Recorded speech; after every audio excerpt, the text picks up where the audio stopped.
આવતીકાલે મોરબીમાં શરૂ થનાર કોંગ્રેસની ન્યાય યાત્રાને લઈ છેલ્લા 4 દિવસથી મોરબીમાં અલગ અલગ વિસ્તારોમાં ધારાસભ્ય લોકોને મળી રહ્યા છે। ત્યારે ધારાસભ્ય જિગ્નેશ મેવાણી, પાલ આંબલિયા અને લાલજી દેસાઈ સહિત કોંગ્રેસની ટીમ હાજર રહ્યા હતા।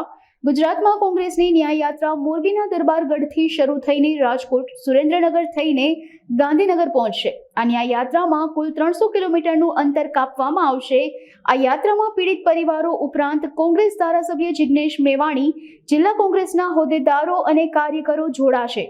તક્ષશિલા, હરણીકાંડ, મોરબીકાંડ, રાજકોટનો અગ્નિકાંડ આવી વિવિધ જલકાંડ, અગ્નિકાંડ જેવી ઘટનાઓમાં ભારતીય જનતા પાર્ટીના ભ્રષ્ટાચારી નેતાઓ અને એમના ચહિતા અધિકારીઓના પાપના કારણે 240થી વધારે નિર્દોષ ગુજરાતીઓ હોમાયા। છતાં રાજ્યની સરકાર જાણે નિર્ધાર કરીને બેઠી છે કે કોઈને પણ ન્યાય આપવાનો નથી, બેશરમીપૂર્વક ભ્રષ્ટાચારીઓને બચાવવાના છે અને બધા લોકોને ક્લીન ચીટ આપી છે। આની વિરુદ્ધમાં ગુજરાત પ્રદેશ કોંગ્રેસ સમિતિ દ્વારા આયોજિત ગુજરાત ન્યાય યાત્રાનો પ્રારંભ 9 ઓગસ્ટ આવતીકાલે સવારે 9 વાગે મોરબી દરબારગઢથી થશે અને 2 દિવસ મોરબી જિલ્લામાં યાત્રા ફરશે। ત્યાંથી રાજકોટ, રાજકોટથી ચોટીલા, સુરેન્દ્રનગર એમ અમદાવાદ અને ગાંધીનગર વિધાનસભાના સત્ર સુધી યાત્રા પહોંચશે। અમારો એક જ નિર્ધાર અને સંકલ્પ છે, આ તમામ હત્યાકાંડો એ માનવ સર્જિત છે, સરકારની બેદરકારી અને ભ્રષ્ટાચારના કારણે થયેલા છે। આ તમામના દોષિતો મોટા મગરમચ્છો પણ જેલના સળિયા ગણવા જોઈએ, તો ફરી આપણા મોરબીમાં, રાજકોટમાં, વડોદરામાં, સુરતમાં આવી ઘટનાઓ ન બને। આ ગુજરાત ન્યાય યાત્રામાં હજારોની સંખ્યામાં તબક્કાવાર પીડિત પરિવારો અને આમ જનતા જોડાવાની છે।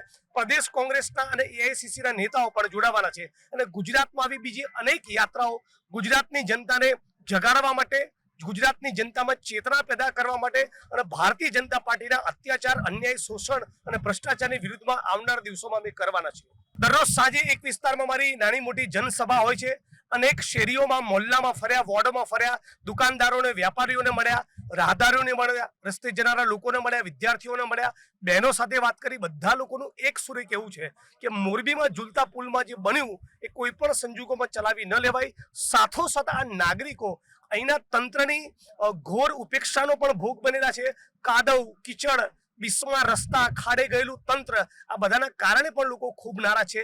આવનાર દિવસોમાં કોંગ્રેસ પક્ષ યાત્રા પૂરી થયા બાદ ફરી અમે મોરબી આવી આ તમામ પ્રાણ પ્રશ્નો પણ ઉપાડવાના છીએ।